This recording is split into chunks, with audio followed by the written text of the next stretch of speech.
ನಮಸ್ಕಾರ ಬಂಧುಗಳೇ, ಇಬ್ಬನಿ ನ್ಯೂಸ್ಗೆ ಸ್ವಾಗತ. ನೀವಿನ್ನೂ ಇಬ್ಬನಿ ನ್ಯೂಸ್ಗೆ ಸಬ್ಸ್ಕ್ರೈಬ್ ಮಾಡ್ಕೊಂಡಿರದಿದ್ದರೆ ದಯವಿಟ್ಟು ಈಗ್ಲೇ ಸಬ್ಸ್ಕ್ರೈಬ್ ಆಗಿ ಬೆಂಬಲಿಸಿ. ಅಖಿಲ ಭಾರತ ಕಿಸಾನ್ ಸಭಾ ಹರಪನಹಳ್ಳಿ ತಾಲೂಕಿನಲ್ಲಿ ಹಲವು ಸಮಸ್ಯೆಗಳು ಅನೇಕ ಹೋರಾಟದ ನಡುವೆಯೂ ಜ್ವಲಂತವಾಗಿರುವುದು ಎಲ್ಲರಿಗೂ ಗೊತ್ತಿರುವ ಸಂಗತಿಯೇ.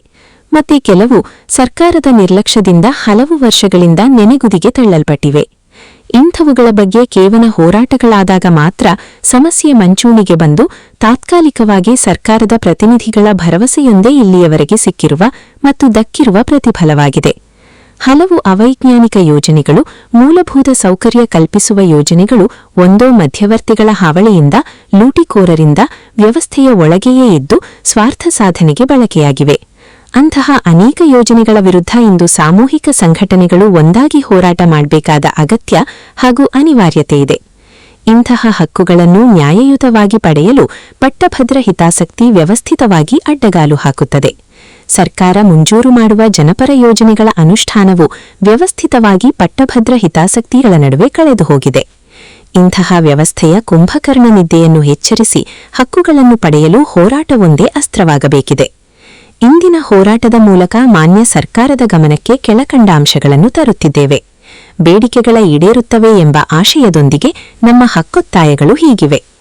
ಹರಪನಹಳ್ಳಿ ತಾಲೂಕಿನ ಹಲವಾಗಲು ಹೋಬಳಿಯ ವ್ಯಾಪ್ತಿಯ ಗರ್ಭಗುಡಿ ಬ್ರಿಡ್ಜ್ ಕಂ ಬ್ಯಾರೇಜು ಮಾಜಿ ಮುಖ್ಯಮಂತ್ರಿ ನಿಜಲಿಂಗಪ್ಪನವರ ಕಾಲಾವಧಿಯಲ್ಲಿ ಶಂಕುಸ್ಥಾಪನೆಗೊಂಡು ಸಾರ್ವಜನಿಕವಾಗಿ ಸಮರ್ಪಣೆಯಾಗಿಲ್ಲ. ಇಂತಹ ಯೋಜನೆಯ ವಿಳಂಬಕ್ಕೆ ಕಾರಣವಾಗಿರುವ ಹಿಂದಿನ ಗುತ್ತಿಗೆದಾರರು ವ್ಯವಸ್ಥೆಗೆ ಉತ್ತರದಾಯಿಯಾಗದೆ ವೈಯಕ್ತಿಕ ಹಿತಾಸಕ್ತಿಗಳಿಗೆ ಆದ್ಯತೆ ನೀಡಿದ್ದು ಯೋಜನೆಯ ವಿಳಂಬಕ್ಕೆ ಕಾರಣವಾಗಿದೆ. ಈ ಯೋಜನೆ ತ್ವರಿತವಾಗಿ ಪೂರ್ಣಗೊಳ್ಳಬೇಕು. ಅರಸೀಕೆರೆ ಹೋಬಳಿಯ ಹೊಸಕೋಟೆಯ ವಿವಿಧೋದ್ದೇಶ ಕೃಷಿ ಪತ್ತಿನ ಸಹಕಾರ ಸಂಘದಲ್ಲಿ ಬಾಂಡ್ ಹಾಗೂ ಪಿಗ್ಮಿ ಹಣಕಾಸು ಅವ್ಯವಹಾರದಲ್ಲಿ ಹಣ ಕಳೆದುಕೊಂಡ ರೈತರಿಗೆ ಹಣ ವಾಪಸ್ ಮಾಡಬೇಕು.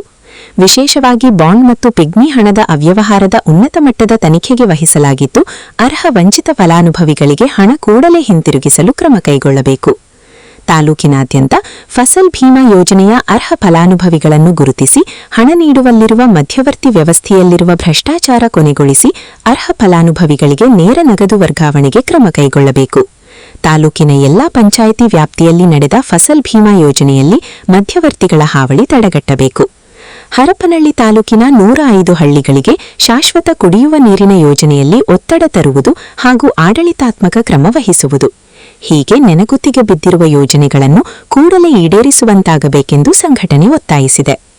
ಈ ಸಂದರ್ಭದಲ್ಲಿ ಜಿಲ್ಲಾ ಅಧ್ಯಕ್ಷರಾದ ಗುಡಿಹಳ್ಳಿ ಹಾಲೇಶ್, ತಾಲೂಕು ಅಧ್ಯಕ್ಷರು ಎಚ್ಎಂ ಸಂತೋಷ್, ಜಿಲ್ಲಾ ಕಾರ್ಯದರ್ಶಿ ಸಿಪಿಐ ಮಾದಿಹಳ್ಳಿ ಬೊಮ್ಮಲಿಂಗಪ್ಪ, ರಾಗಿ ಮಸಲವಾಡ ಹನುಮಂತಪ್ಪ, ಹನುಮಂತನಾಯ್ಕ ಬಾಪೂಜಿನಗರ, ತಾಲೂಕು ಪ್ರಧಾನ ಕಾರ್ಯದರ್ಶಿ ಹಗರಿಗುಡಿಹಳ್ಳಿ ಶಿವರಾಮ್, ಹರಿಯಮ್ಮನಹಳ್ಳಿ ಬಸವರಾಜ್, ಎಐಎಸ್ಎಫ್ ತಾಲೂಕು ಕಾರ್ಯದರ್ಶಿ ಎಚ್ ಅರುಣ ದೊಡ್ಮಣಿ, ಬಸವರಾಜ್, ಎನ್ ಮಲ್ಲೇಶಪ್ಪ, ಚಿದಾನಂದಪ್ಪ, ಕವಿತಾ, ಹನುಮಕ್ಕ, ಸಾವಿತ್ರಮ್ಮ ಮುಂತಾದವರು ಉಪಸ್ಥಿತರಿದ್ದರು.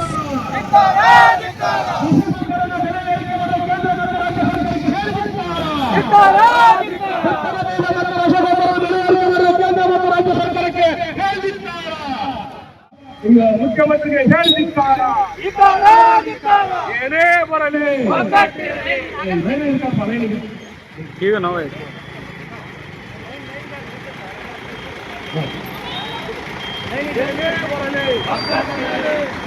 ಹರಪನಹಳ್ಳಿ ತಾಲೂಕಿನ ರೈತರನ್ನು ಕಡೆಗಣಿಸುವ ತಾಲೂಕು ಹರಪನಹಳ್ಳಿ ತಾಲೂಕಿನ